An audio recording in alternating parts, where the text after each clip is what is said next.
I need to jump on this. I'm not somebody that jumps on issues like this, but I think because it concerns automobile and safety, and also there are some things that I felt needs to be talked about so that it can save some other people. That's why I'm jumping on this. I came across a video of Egungun interviewing Jeffery Benson about his SF90 Stradale that had an accident on Lekki Ekpe Expressway just after the Civic Center around 1004. When you look at the accident, I watched the video after the interview. Two things I want to talk about: buying the car from Ferrari and also the traction control, in which Jeffery Benson talked about. He said the traction control was on. That was what happened. Now, disabled traction control, it means you determine the amount of force on your braking and also the amount of juice that goes to each wheel, and you also determine how you control your steering. Also, what is traction? Traction is an electronic safety system on the car controlled by the ABS, which prevents the car or the vehicle from spinning under acceleration, especially when the vehicle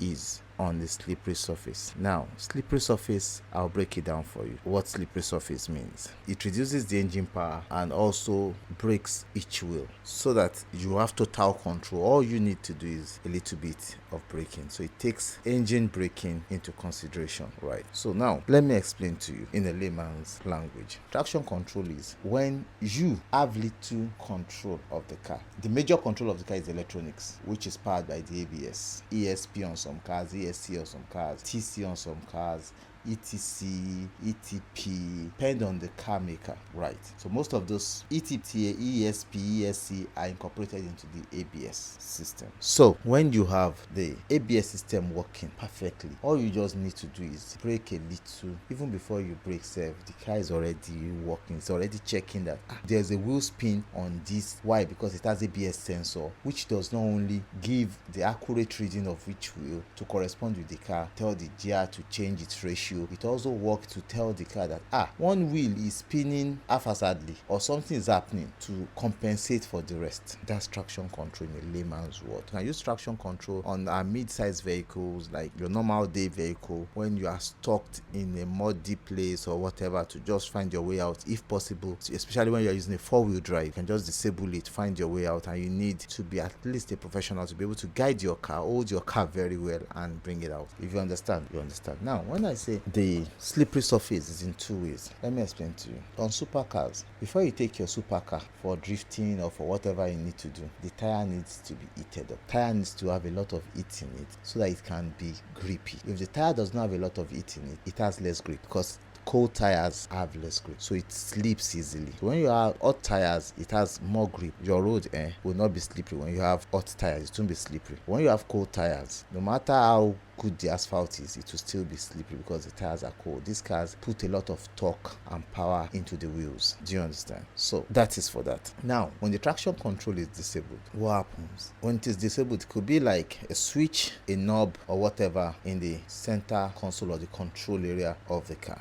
When it is disabled, you have given yourself the authority, the anonymity on the car, that I am in control of this car, no electronic control. So you have taken the stability control of the car, the steering, the engine, the braking, and anything that has to do with control on the car yourself. So what now happens when you take or when you disable traction control or ESP or ESC or whatever it is on the car? What happens is the wheels spin freely without the cutting of the engine power. The wheel spins freely, it doesn't depend on the engine power. The wheel is on its own, which means the engine braking is no more there. The ABS intelligent braking is no more there. The active steering is no more there. So you are in control of the car. If you understand, that is what happens when you disable the traction control, which means you cannot intervene. You can oversteer, you can understeer, you can lock up, you can wheel spin, you can lose control of the car. And that is what happened to Jeffery Benson. He lost control of the car. Immediately he gone down the car, he accelerated. The tire was cold. He lost the rears through wheel spin and became a passenger in the car. Like I said, he could have controlled it. And how could he have done that?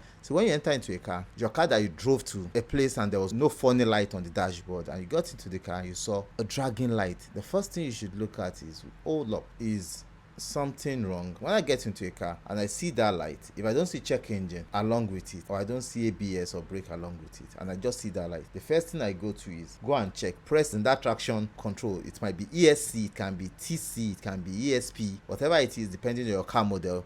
I first go there, press it, be sure that this thing is not pressed down, because I know what can happen, so I can mentally be prepared. If I press it and I press it again and it's still there, I know, oh, there's a fault in the ABS system. So I move a little, I press brake, I move a little, I press brake, I look at it, okay, fine. If I'm not with a scanner, fine, I'm safe. Then I can proceed, I can move. But if I see that there's a problem, then I know I am giddy ready to drive the car. So when he saw the light, or he didn't notice, which should be his mistake, and he was in a hurry, people were following him, so if you look at it, immediately gone down the engine, the rear spun. And what I think he should have done was just take his leg off the throttle, don't press brake, just take your two hands on the steering and try and get the car back. At least struggle with the car, you are going to get at least a balance. But the moment you are pressing brake and trying to struggle with the steering, you are going to lose control totally.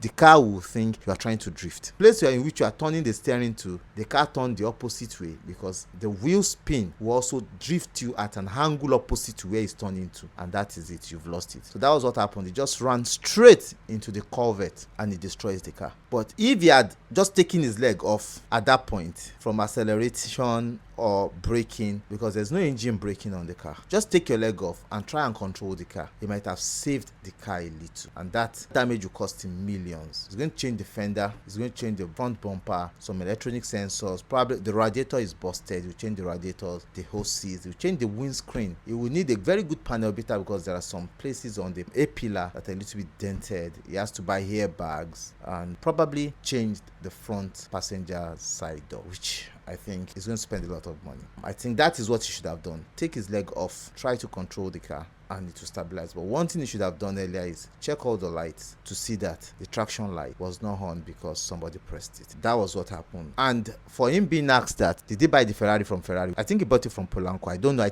Abbey bought his from Polanco. I don't know where he got it, but I think he got it from Polanco. I'm not sure. But one thing about Ferrari is, if you don't own a Ferrari, you cannot buy a Ferrari. If you had gotten the car from Ferrari, then which means he would have ordered for another car. Ferrari will not sell him an SF90 Straddle. Rather, Ferrari will sell him a lower Ferrari. Why? Very intelligent. Because Ferrari will want to see what you do with a lower, maybe probably a V6, less power, less torque. See what you can do with it. Sell a mid-sized vehicle for you before they sell you a stronger or a much more powerful car. Ferrari will not sell you an SF90. Before they sell it for you, you would have bought a car, you deposit for or pay for the new car you want to get. Drive that one for 6 months or probably a year. Before your car comes out, then they are sure that you can drive the car. So if you don't own a Ferrari, you can't buy a Ferrari. So you bought from the dealership, and that does not mean you cannot buy a Ferrari now or next, because Ferrari now knows he has a Ferrari. To just take him a different process to get a new Ferrari if he wants to get a new Ferrari. So if you don't own a Ferrari, you can't buy a Ferrari. That is the rule with Ferrari, because they know most Ferraris are widow makers. If you understand what I mean,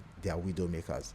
If you don't know how to drive them, even there are some Ferraris like the 458 GTB, it could spin you around even without traction control. If you are very, very not careful, it could spin you around and just go off. 458 GTB, that's how powerful that car is. So Ferraris are not just for babies, they are not for kids, they are for people that knows how to treasure and do the car. You see, it's a beast. Probably, I think for somebody that wants to drive a Ferrari that have not driven Ferrari before, should first drive a BMW first, and Audi, those cars, those strong cars, drive them first, see how crazy they are, see how powerful they are. Traction control, drive them with traction control, without traction control, the suspension, the sportiness, the agility of those cars. Then it gives you an idea of how you drive a powerful car like Ferrari. So I think those are the two things I want to talk about: the traction control and also you owning a Ferrari before you buy a Ferrari. And don't get persuaded by what you see online. He can own a Ferrari, he has the money, can own a Ferrari, but that mistake will cost him a lot, cost him in millions. There's no way he won't spend nothing less than.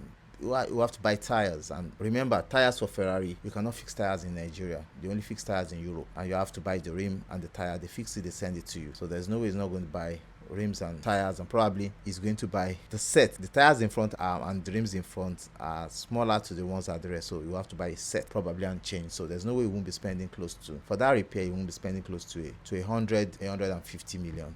If he's doing it in Nigeria, or abroad. It won't be spending less than 100 to 150 million, or probably $100,000 to $150,000. That is much, but that's what I want to say: the traction control and the Ferrari itself. So good luck, Jeffrey, if you're able to get somebody to repair it. That's the business we are in also. Fix luxury high-end cars, and we do it very well. Thank you. I love you guys. Bye.